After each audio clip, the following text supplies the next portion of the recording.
RC Movie Recap Channel lo subscribe dero le Attack on Titan thun zomna Titan te chu mihring pa ngai ang maya zan lama mu ve thin tho an ni awangin mihring te tan zan lama be chu a ol sam dona khua thim hnu chuan an te chuak ta a tur takin an thungoi thapa thom an chhuah chuan Titan te ti harin an tan hmun a chiat pha thei kul bang kong ka chu an honga bang pon lampanin an ral thuam motor nen chuan an chuak tan ta bang hi thu angemaw zata hung ani a bang thua ni na an kalpel ta a an kapten chuan thil dik lo oma a hriat awangin motor chu ati dinga sipai te chu rang taka zuang chuak ngalin an bul le avel te chu an enfi azuya ma se ran rol lo ta bak engma mu an nei lem lo ma se an zinga mi pakhat hiana chuan thil hriat anei tat mai a thil hriat chu a han ngai thla chianga an bullok building chunga naupang tap thom alo ni a naupang tap thom chu fin fi lowa eng chi ange ani hrelowa om chu tha in an hrelowa fin fi tur chuan an pan phei ta hloma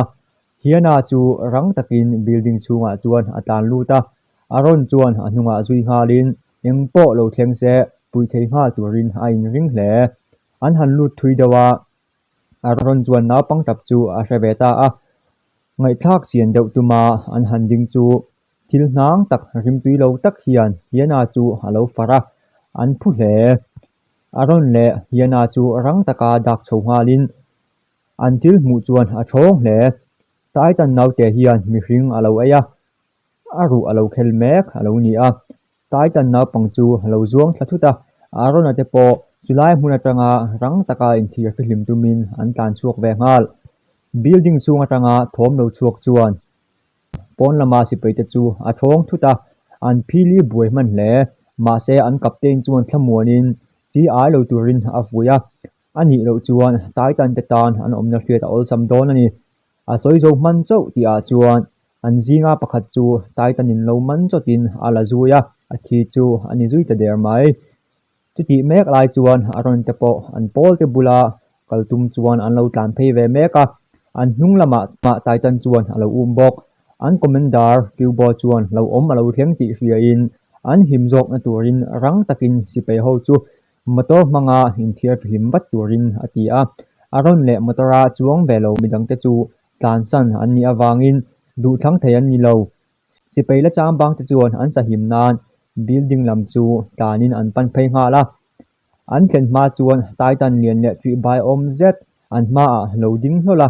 Titan ho chuan an hual chu ani ta der mai thi chau mabaka an din lai chuan captain Sikishima lo lang ven no la an ral thuam in ka zung theina mang chuan Titan ho chu bein an sa huata a khoya a that ta hloma me che pakhat lo win lar ve ngalin Titan pakhat chu ne so zet tian halo that ve ngal bok Titan nun na nei lawa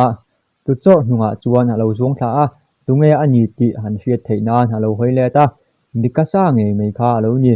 nen chuan ani en renga ma se aruna chu hreom ang poina lang lo captain Sikishima lo thlen hnu chuan anin nui saya building sang tak lampan chuan anin kap kai ta daya rin lo le tuka til lo thlenga wang chuan aruna chu a ham hai hle captain Sikishima te kha commander Cubo an eng po lo thleng se an ma ni en zui tura aruat le an puak thei thil te veng him tura aruat te an ni a commander Cubo chuan leihnuaya kalkong lo om chu a hon tira chu leihnuai bi ruk na hmun chu mihring te beidon na le mang an to pa an tom na tur le an dam kho chhuah na tur ani sipai zinga pakhat jin chuan arona chu zana thil thleng Titan ho ne na anin beina mi zong thi vek theina a mo phur tu tia pu in anin sual pha a midang ho chuan makti takin an lo en thapa nikasa lo langin anin sual chu alo thela captain Sikishima po halo tel ve in arona chu a hmingte azot vela maktak mein Sikishima chuan arona hming a hriat rual chuan a chanchin chu kim chang taka hrevek ngal hi a anga a fala in biak adu thu so in an kal rang ta a captain chuan engwanga Titan ho chu aronan ho em nge ani ti chiang taka hriat adu thu a soya arona chuan lo changin Titan ho chuan mihring te zalen na an lak sakin hreom taka siam tu te an ni wanga ni ti in a changa tu tiang chu Sikishima chuan pom velowin mihring te chuan an ma ni le an ma ni chu din mun thir khana inda chopin kulbang hung chunga hanin thupa anin kul ranga taitan ho chu an belian ngam lo ani ati ve thung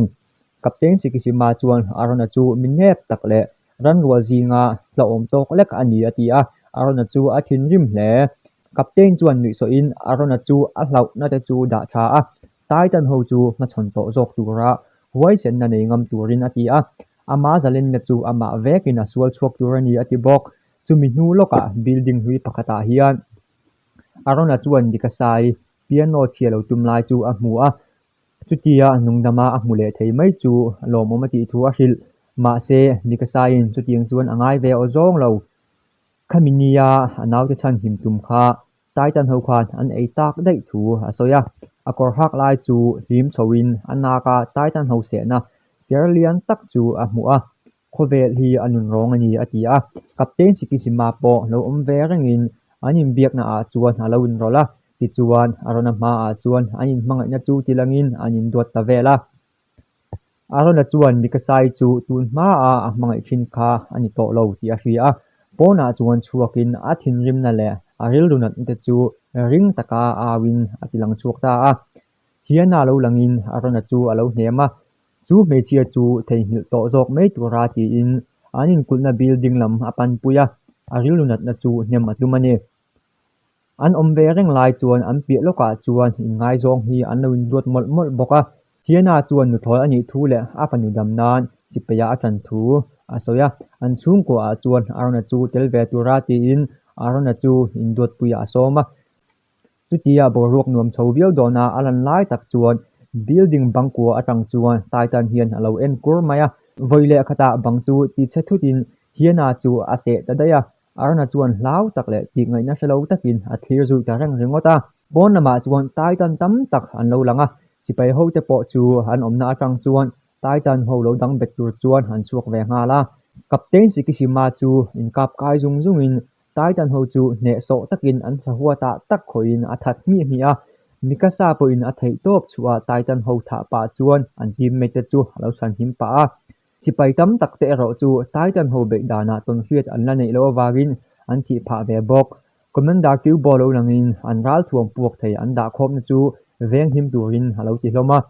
nei chia pakhat chu taitan ho in a bial pa an tha saka wanga riluna in lo tap meka kapten seldo chuan taitan ho in an tha me a hlo wangin a bial pa rong bulata chu a pom phaya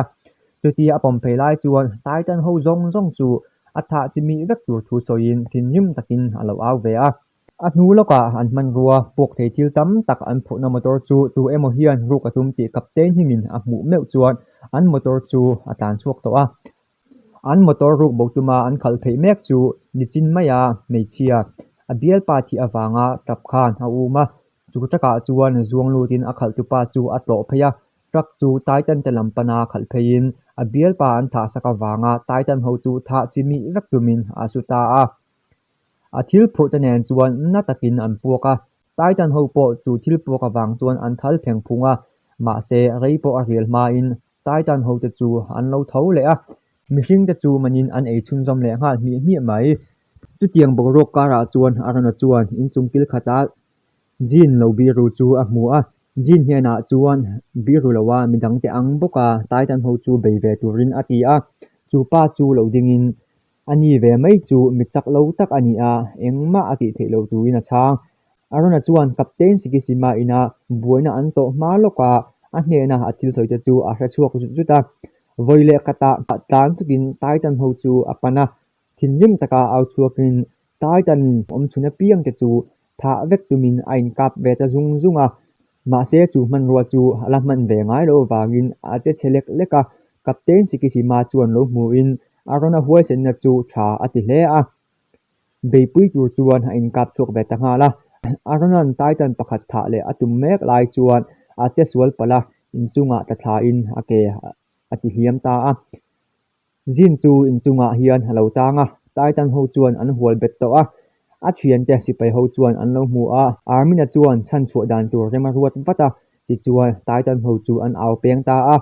jing chu huai sen ta thutin taitan ho chu alo belet veta a taitan chu a that veta a pia om sipai ho te chu in thu bo tumin an tlana army tan lai chu tai tan pakhat hian alo man hlawa a thian te chuan puitumin tai tan chu an lo beya an thala an ka na le an sa na te chu enga ma tai tan chuan angai lo arana po in alo mu ve ranga tai tan lam pan chuan a bok wak phaya tai tan chuan a thiam pa armin chu a mu lai chuan e tum ta a arana hliam chu na hle ma se chutia a mu lai nge ya a thiam pa tai tanina ei tur chu mu thei lovin chan ngei tum chuan a in kap phei nga la tai tan chuan armin chu aka a ada mana arana po azuang lut ve ngal anal em awang chuan armin chu atol tha a tai tanin adol man trep ti a chuan arana chuan vaman manin apot chuaka tai tan ka ata chu a the chuak ta a ma se ama chu a in chan man talo tai tan chuan adol ta a pumpui a chu thlen thlak meu chuan ruang tam tak a mu a hiana po kha alo tel ve a hiana ruang chu pom kangin tai tan na dam te chu a tha vek tur thu soin a awa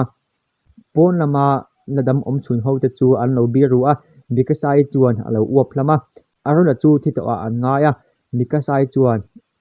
aril ru chu ati fim ram rama tai tan ho be tur chuan tlam phein a in kap phei ta zung zunga thahnem tak a that to ti a chuan a in ka kai na chu chhia in leya atla top maya arona dol tu tai tan kha ama a lo dinga mikasai chuan a thok top thlenga be turin alo ma chon ve mia ma se mak tak mein tai tan chu na ti mel tak hian alo au chuaka aka chu angin mei khu alo chuaka tai tan chu puak ke in ako chunga tang chuan ama ai lian le rol tai tan hi alo ding hlol maya thinrim em in chu tai tan chu awa tai tan dang te pan chuan atam pheya a beita a